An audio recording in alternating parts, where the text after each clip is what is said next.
Vamos distinguir aí um exemplo de hermenêutica aplicada a um texto bíblico. Eu sei que o senhor já citou, de repente o senhor pode dizer, não, acabei de citar um que é exatamente aplicado, hermenêutica aplicada, e também um texto da exegese aplicada, de forma prática, para que nossos internautas consigam distinguir, que o senhor citou vários, mas vamos dar uma separada para ficar bem massificado. Exemplo. Pega um exemplo de um texto bem conhecido, que aparece em Provérbios capítulo 22, versículo 28, que diz: não remova os marcos antigos que por tradição colocaram seus pais.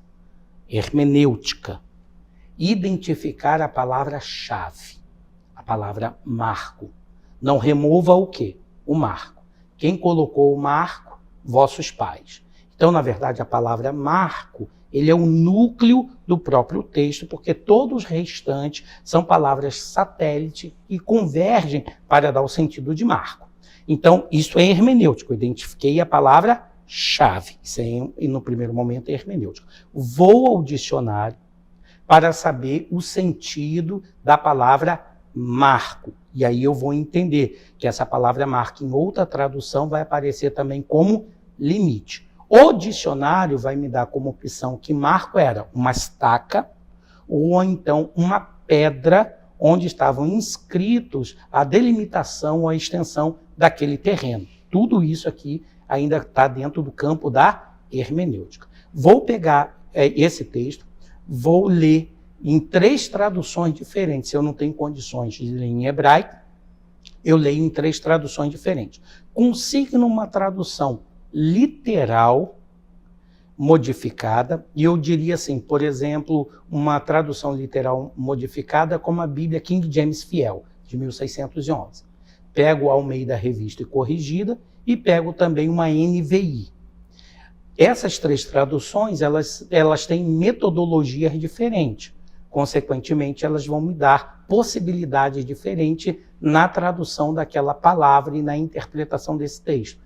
A NVI, ela vai acrescentar uma frase dentro desse texto, porque a proposta da tradução da NVI está ligada diretamente, em alguns momentos, não traduzir o texto literal, mas em alguns momentos traduzir a mensagem. Então a NVI acrescenta mais uma expressão ali. Quando você olha sobre esse lado, nós estamos fazendo um trabalho de hermenêutica. Eu li o texto, identifiquei a palavra-chave, fui ao dicionário saber o significado de marco, conferi em 3 versões diferentes. Agora, eu pego uma concordância bíblica para verificar outros usos da palavra marco. Numa concordância bíblica, a palavra marco vai aparecer, no primeiro lugar, com sentido de fronteira, no caso de limite entre uma terra e outra. Mas o sentido de Provérbios 22 não é de fronteira, é de marco como sinal, de alguma coisa que está marcando um determinado momento. Então, vou descartando as palavras que não têm a ver com o sentido que está ali. Isso se chama, portanto, de concordância verbal e concordância real. Concordância verbal é aquela que rola apenas palavras. E a concordância real é aquela que rola ideias. Aquelas notas de referências das nossas Bíblias, elas geralmente são concordâncias reais. Se o internauta pegar em Provérbios 22, 27, na concordância real que aparece lá na sua Bíblia, eles vão remontar para Deuteronômio 19. Deuteronômio 19 vai aparecer a seguinte expressão: não remova os marcos antigos que por tradição colocaram os vossos pais. Aí agora eu tiro um texto que é um provérbio de sabedoria e coloco dentro do macro contexto, que é o quê? O livro de Deuteronômio. No livro de Deuteronômio, eu tenho, portanto, o contexto em que aquela palavra ou que aquela ordem foi dada. O povo está para atravessar o Jordão, Moisés recapitula a lei, e ao recapitular a lei, ele ordena que quando fosse dividir a terra, quando o povo adentrasse, cada um, portanto, deveria respeitar os limites do terreno que fora dado a cada um deles, que está lá no livro de Números. Então, Isso tudo é o quê? Hermenêutica. Até agora hermenêutica. Tudo isso é hermenêutica, porque eu estou usando todas as ferramentas necessárias para poder compreender a palavra-chave. Estou usando os recursos de dicionário, de comentário, de versão da Bíblia, tirando o texto que está sem contexto em Provérbios, porque o versículo 27 e o 29 não diz nada a respeito do versículo que eu estou lendo, não tem relação, então tudo isso são ferramentas e instrumentos que eu aprendo dentro da hermenêutica, mas até agora eu não apliquei o texto. Eu estou apenas fazendo um inventário do qual é a palavra-chave, do significado da palavra-chave. Para isso eu usei dicionário, para isso eu usei comentário bíblico. Tudo isso é hermenêutica. A exegese seria a exposição para a comunidade da fé. E na exegese eu não preciso dizer esse caminho que eu fiz anteriormente dos recursos que usei. Eu apenas o quê? Comunico, exponho, narro, comento o texto. Esse comentário, necessária e tecnicamente, é a exegese. Então, a exegese não são os instrumentos da interpretação. A exegese, literalmente, é a própria exposição e narrativa do próprio texto. A explicação do texto é a exegese. A hermenêutica é as ferramentas que eu uso para entender o texto. Então, no primeiro momento, vem a compreensão. A hermenêutica atua onde? Para compreender mais. Se você compreender mais, vai dizer por Ricoeur, você vai explicar melhor. A explicação está ligada diretamente com a narração.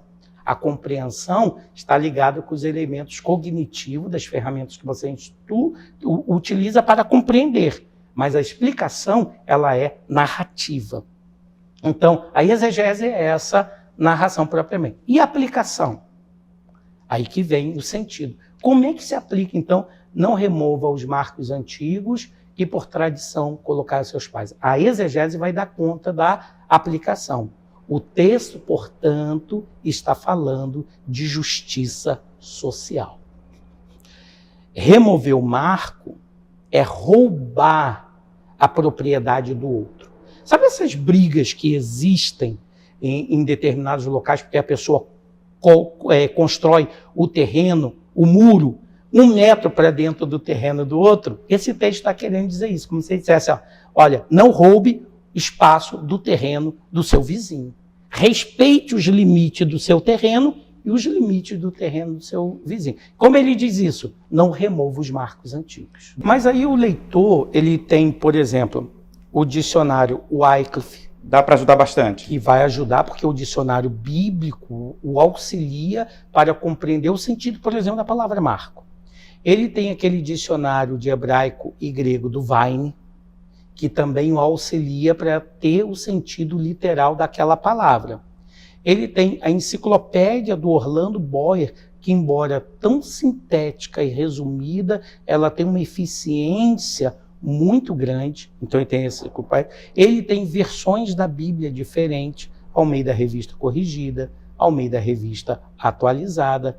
Então, ele tem comentários bíblicos, como aquele comentário bíblico pentecostal, editado pela CPAD, tem o Beacon, por exemplo, editado pela CPAD. Então, o que precisa, na verdade, o professor da escola dominical, o pregador, o pastor, ele precisa se munir das ferramentas para poder fazer o trabalho da exegese e da hermenêutica. Bem, mas também tem o hermenêutica fácil e descomplicada. Que ajuda, né?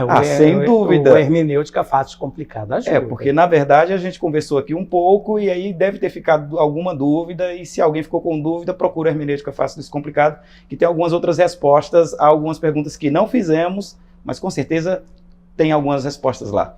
Eu fico muito feliz pela lembrança do hermenêutica fácil e descomplicada, a qual eu tenho um carinho muito grande, porque ele surgiu dentro do contexto da nossa denominação, Assembleia de Deus. O hermenêutica fácil e descomplicada foi uma obra que nós elaboramos para preparar os nossos obreiros. Então nós temos uma linguagem prática que está dirigido à comunidade pentecostal, principalmente a minha comunidade, que é a Assembleia de Deus.